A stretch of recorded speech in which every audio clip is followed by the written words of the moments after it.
नमस्कार दोस्तों, इस वीडियो में हम बात करने वाले हैं डिलीवरी के बाद होने वाली समस्याएं और उनके क्या उपाय होते हैं। दोस्तों, 9 महीनों की गर्भावस्था के बाद आपको एक मां की भूमिका निभानी होती है। हालांकि नई नई मां बनी महिलाओं के लिए बच्चे की देखभाल कर पाना थोड़ा कठिन होता है। इस नए जीवन में प्रवेश करने के बाद आपके शरीर में महत्वपूर्ण परिवर्तन होते हैं और इस प्रसव उत्तर अवधि में जो डिलीवरी के तुरंत बाद शुरू होती है, आपका शरीर जो है वो प्रसव के दौरान कम हुई शक्ति को दोबारा उत्पन्न करने की कोशिश करता है और गर्भावस्था से पहले के आकार में आने की कोशिश करता है।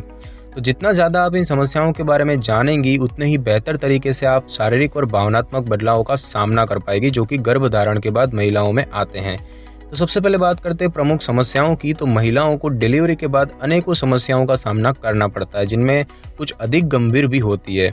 और कुछ प्रमुख समस्याओं की बात करें तो उसमें है पोस्टपार्टम इन्फेक्शन, यानी कि गर्भाशय का इन्फेक्शन, मूत्रपथ इन्फेक्शन या किडनी इन्फेक्शन, प्रसव के बाद अत्यधिक ब्लीडिंग, पेरिनियल क्षेत्र में दर्द यानी कि योनि और मलाशय के बीच का हिस्सा उसमें दर्द, योनि डिस्चार्ज, स्तन समस्याएं जैसे कि स्तनों में सूजन, इन्फेक्शन और दुग्ध नलिकाओं का बढ़ जाना, खिंचाव के निशान, बवासीर और कब्ज, मूत्र या फिर मल असंयम, बाल झड़ना, प्रसव के बाद अवसाद होना या फिर सेक्स के दौरान दर्द होना या असुविधा, या फिर गर्भावस्था के पहले का शारीरिक आकार वापस लाने में कठिनाई होना।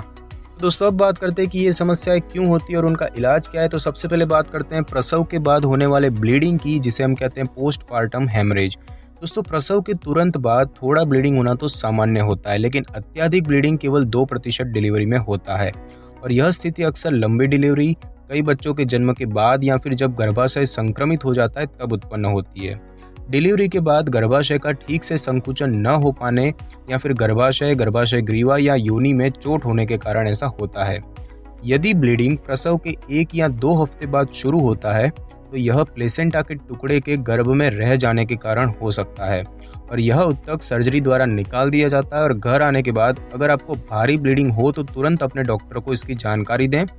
हालांकि हो सकता है कि आपके कोई गांठ हो जिसका घर पर उपचार नहीं किया जा सकता, तो ऐसे में अपने डॉक्टर से संपर्क करें। दूसरा जो है समस्या वो है गर्भाशय इन्फेक्शन। तो दोस्तों, आमतौर पर प्लेसेंटा प्रसव के दौरान गर्भाशय से अलग हो जाती है और जन्म देने के बाद 20 मिनट में योनि से बाहर कर दी जाती है। यदि प्लेसेंटा के टुकड़े गर्भाशय में रह जाते हैं तो यह इन्फेक्शन उत्पन्न कर सकता है। प्रसव के दौरान एमनियोटिक सैक, जो कि भ्रूण को बाहर से सुरक्षा प्रदान करने वाली थैली होती है, उसका इन्फेक्शन डिलीवरी के बाद गर्भाशय के इन्फेक्शन का कारण हो सकता है।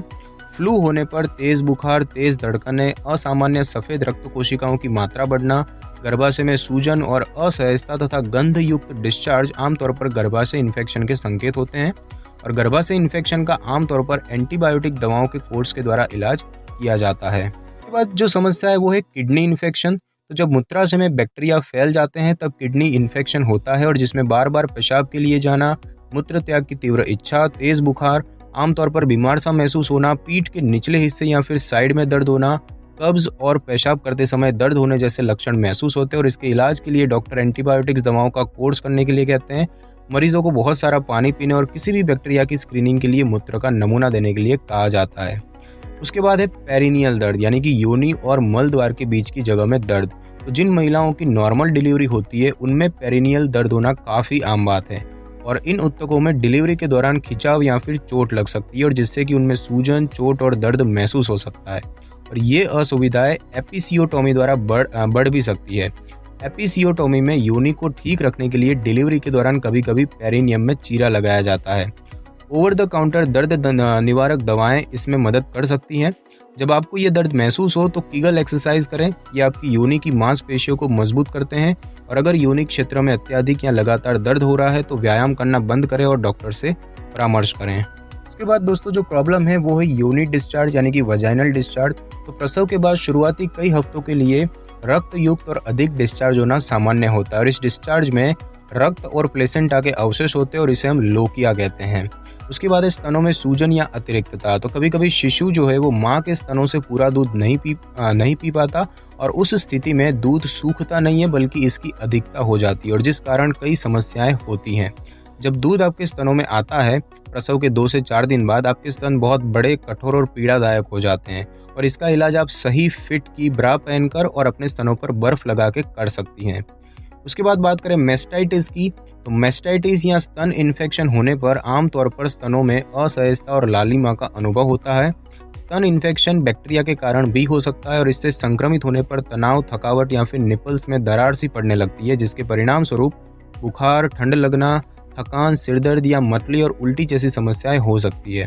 और इन लक्षणों में से कोई भी महसूस होने पर डॉक्टर के पास जाएं और वो इन स्थितियों का एंटीबायोटिक दवाओं से उपचार करेंगे। उसके बाद बात करें भरी हुई नलिकाएं यानी कि क्लोग्ड डक्ट, तो भरी हुई दुग्ध नलिकाओं के कारण लालिमा, दर्द, सूजन या स्तन में गांठ पैदा हो सकती है, लेकिन यही लक्षण मेस्टाइटिस के भी होते हैं। लेकिन इसमें फ्लू जैसे लक्षण, स्तन इन्फेक्शन, दरारें वगैरह नहीं होते हैं। इसके उपचार के लिए जब तक स्तन न हो लगातार स्तनों की मालिश करें।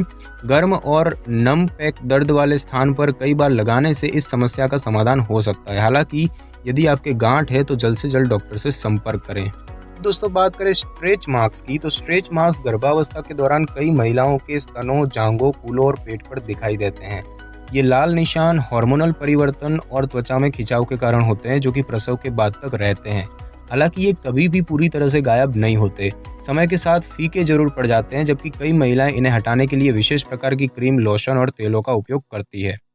बात करें बवासीर और कब्ज की, तो बवासीर और कब्ज बढ़े हुए गर्भाशय और गर्भ के निचले हिस्से की नसों में दबाव पड़ने से बढ़ जाते हैं और ये दोनों ही स्थितियां प्रेगनेंसी और डिलीवरी के बाद महिलाओं में होना सामान्य है। ओवर द काउंटर मिलने वाले मलहम और स्प्रे के साथ खाने में फाइबर युक्त चीजें और तरल पदार्थ आमतौर पर कब्ज और बवासीर की सूजन में आराम पहुंचाते हैं। एक हवादार डोनट के आकार का तकिया जो किसी भी दवा की दुकान पर मिलता है वो बैठने में मदद करता है। डॉक्टर से पूछे बिना लैक्सेटिव, एनिमा यानी कि मरीज को मल और मूत्र लाने के लिए लगाया जाता है उसका उपयोग ना करें, खासकर यदि आपकी एपिसियोटोमी हुई है या फिर पेरिनियल क्षेत्र में टांके लगे हैं। बात करें मूत्र और मल असंयमितता की, तो बच्चे के जन्म के बाद कुछ महिलाओं में मूत्र और मल असंयम भी हो जाता है। खासकर हंसते और खांसते समय मूत्र का अनजाने में निकास आमतौर पर गर्भावस्था और प्रसव के दौरान मूत्राशय के खींचने के कारण होता है। आमतौर पर आपकी मांसपेशियों को टॉन होने और सामान्य अवस्था में लौटने के लिए समय की आवश्यकता होती है। आप कीगल एक्सरसाइज करके इस प्रक्रिया को और भी जल्दी कर सकती है और इस बीच के समय में सुरक्षात्मक जांघिया या फिर सैनिटरी नैपकिन का उपयोग करें। यदि समस्या बनी रहती है तो अपने डॉक्टर से बात करें, वो समस्या को दूर करने के लिए दवा लिख सकती हैं। और यदि आप दर्द या फिर जलन का अनुभव करती है या बहुत तेज पेशाब आने का अनुभव करती हैं तो अपने डॉक्टर को बताएं, यह मूत्राशय के इन्फेक्शन जो है वो उसका संकेत हो सकता है। उसके बाद दोस्तों बात करें बाल झड़ने की, तो डिलीवरी के बाद जब आपका बच्चा 6 महीने का हो जाता है तब आपके बालों की चमक कम हो जाती है, साथ ही साथ अधिक बाल झड़ने लगते हैं। तो डिलीवरी के कई महीनों बाद या जब स्तनपान कराना कम या समाप्त हो जाता है तो कई महिलाओं को बालों के झड़ने से डर लगने लगता है, क्योंकि वो बहुत अधिक मात्रा में झड़ते हैं। बात करें डिलीवरी के बाद डिप्रेशन की, तो हार्मोनों के स्तर में परिवर्तन, नवजात शिशु की देखभाल करने की कई नई जिम्मेदारी के कारण कई महिलाओं को चिंता या गुस्से का सामना करना पड़ता है। अधिकतर के लिए यह मनोदशा और हल्का डिप्रेशन कई दिनों या सप्ताह तक चलता है। यह स्थिति आमतौर पर प्रसव के 3 महीने बाद स्पष्ट हो जाती है और इसके इलाज के लिए सबसे पहले पारिवारिक और करीबी मित्रों का समर्थन प्राप्त करें। अपनी भावनाओं को उनके साथ साझा करें और अपने शिशु की देखभाल करने में उनकी मदद लें। यदि डिप्रेशन के परिणाम स्वरूप आपकी बच्चे में रुचि कम होना या फिर आत्महत्या या हिंसक विचारों, असामान्य व्यवहार वगैरह लक्षण सामने आते हैं तो तत्काल डॉक्टर से संपर्क करें और इन लक्षणों में अधिक गंभीर स्थिति का संकेत हो सकता है, जिसे कि हम डिलीवरी के बाद मनोविकृति यानी कि पोस्टपार्टम साइकोसिस भी कहते हैं। उसके बाद दोस्तों बात करें सेक्स के दौरान होने वाली असुविधा की, तो डिलीवरी के बाद जब आप शारीरिक और भावनात्मक रूप से सहज महसूस करने लगे तब आप सेक्स कर सकती हैं। और नॉर्मल डिलीवरी के बाद योनि जो है वो उत्तकों के पूरी तरह से ठीक होने तक सेक्स ना करें। आमतौर पर डॉक्टर प्रसव के बाद 4 से 6 हफ्तों तक संभोग न करने की सलाह देते हैं। सिजेरियन डिलीवरी के बाद भी आपके डॉक्टर आपको कम से कम 6 हफ्ते तक इंतजार करने की सलाह देंगे। और बात करें गर्भावस्था से पूर्व के आकार को पुनः प्राप्त करने की, तो गर्भधारण के बाद वजन कम करने, कम हुई ऊर्जा वापस लाने, तनाव को दूर करने और मांसपेशियों में ताकत लाने का सबसे अच्छा तरीका है व्यायाम।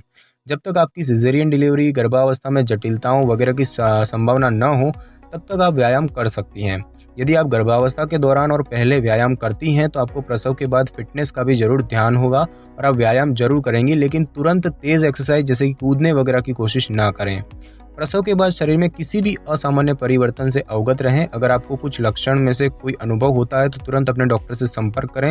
हो सकता है कि वो लक्षण किसी गंभीर जटिलता का संकेत हो, जैसे कि सामान्य मासिक धर्म से अधिक ब्लीडिंग, योनि या पेरिनियल क्षेत्र में लगातार बढ़ता हुआ दर्द, 100.4 डिग्री फ़ारेनहाइट बुखार, स्पर्श करने पर पीड़ादायक स्तनों में गर्माहट महसूस होना, पैरों में दर्द, सूजन या फिर असहजता होना, खांसी या फिर सीने में दर्द, पेशाब के दौरान दर्द या जलन या फिर पेशाब का लगातार और अचानक अनुभव, मतली या उल्टी या फिर डिप्रेशन, बच्चे में रुचि ना होना या फिर आत्मघाती और हिंसक विचार मन में आना।